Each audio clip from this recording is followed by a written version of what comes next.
Congress party షర్మిలాని AP ఇన్ఛార్జిగా తీసుకొచ్చే ప్రయత్నం చేస్తుంది అని చెప్పి ఏమొస్తుంది అంటే వార్తలు వస్తున్న నేపథ్యంలో షర్మిల ఏపీ కాంగ్రెస్ ఇన్ఛార్జిగా మీకేమైనా ఇబ్బందా?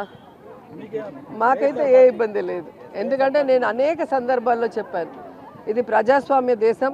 ఎవరైనా పార్టీ పెట్టుకోవచ్చు, ఎవరైనా మేనిఫెస్టో అనౌన్స్ చేసుకోవచ్చు, ఎవరైనా పాదయాత్రలు చేయొచ్చు, ఎవరైనా పబ్లిక్ మీటింగ్లు పెట్టచ్చు. కానీ వాళ్ళు చెప్పే అజెండా ప్రజలకి నమ్మశక్యంగా ఉన్నప్పుడే వాళ్ళు సపోర్ట్ చేస్తారు. కాబట్టి ఎవరో వస్తారు ఏదో చేస్తారని భయపడే క్యారెక్టర్ జగన్మోహన్ రెడ్డిది కాదు అనేది ఇప్పటికే మీకు అర్థమై ఉంటుంది. స్టార్ క్యాంపెయినింగ్ గా వస్తే మొత్తం కూడా విమర్శల దాడి అంతా కూడా అధికార పార్టీ మీదే ఉంటుంది. దాని ఎలా ఈరోజు ఏం కొత్త కాదండి. ఎక్కడైనా అధికార పార్టీ విమర్శలు ఎదుర్కోవటం ఈ దేశంలో మనం చూసాం. కానీ జగనన్న అపోజిషన్లో ఉన్నప్పుడు కూడా అధికార పార్టీని తిట్టకుండా జగన్ గారినే తిట్టిన దాఖలాలు మనం కళ్ళారా చూసాం. సో జగన్ గారిని చూసి కడుపు మంటతో ఎంతోమంది ఎన్నో మాట్లాడతారు. రజనీకాంత్ డైలాగ్ ఉంటుంది కదా, ఏం డైలాగ్ చెప్పాను కదా నగీర్లో. కాదు దానికి ఏంటి చెప్పు. విమర్శించని నోరు ఉండదు, మొరగని కుక్క ఉండదు, మన పని మనం చేసుకుంటూ వెళ్ళిపోవాలి. అర్థమైందా రాజా అని జగన్ గారు అదే చేస్తారు. ఎవరు ఏం విమర్శించుకున్నా తాను చెప్పిన వాగ్దానాన్ని, తాను ఇచ్చిన మాటని నెరవేర్చుకుంటూ సైలెంట్గా ఆయన పని ఆయన చేసుకోబోతున్నారు. ప్రజలు గమనిస్తున్నారు. కాబట్టి ఈరోజు 2019 నుంచి ఈ రోజు వరకు ఏ ఎన్నికలు వచ్చినా కూడా వార్ వన్ సైడ్ అన్నట్టుగా జగనన్నకే సపోర్టివ్గా ఉన్నారు అంటే అర్థం అదే.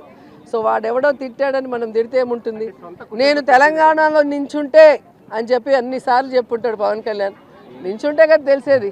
ఆంధ్రాలో నించుంటే 2 చోట్ల ఓడిచ్చారు. తెలంగాణలో పార్టీని నించోబెడితే బర్రె లెక్క కన్నా తీసిపోయాడు. అంటే ఎంత మీ మీడియా హైప్ చేసినా పవన్ కళ్యాణ్ని, లోకేష్ని జాకీలు పెట్టి ఎత్తాల్సిందే కానీ ఆ జాకీలు ఇరిగిపోతున్నాయి. వాళ్ళు మాత్రం పైకి రావట్లేదు.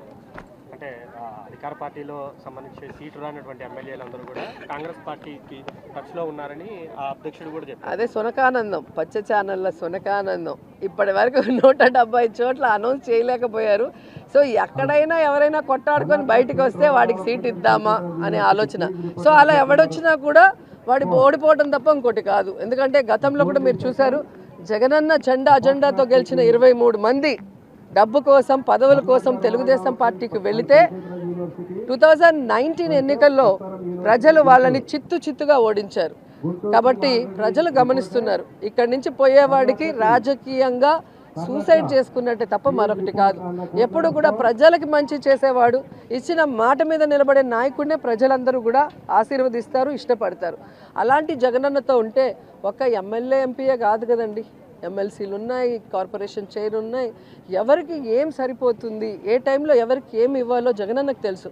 ఫస్ట్ టైం నాకు కూడా జిల్లాలో మరి సమీకరణ వల్ల మినిస్టర్ ఇవ్వలేనప్పుడు ఏపీఐసి చైర్పర్సన్ ఇచ్చారు. సో జగన్ గారికి తెలుసు ఎవరితో ఎలా ప్రజలకి సర్వీస్ చేయించాలి అని.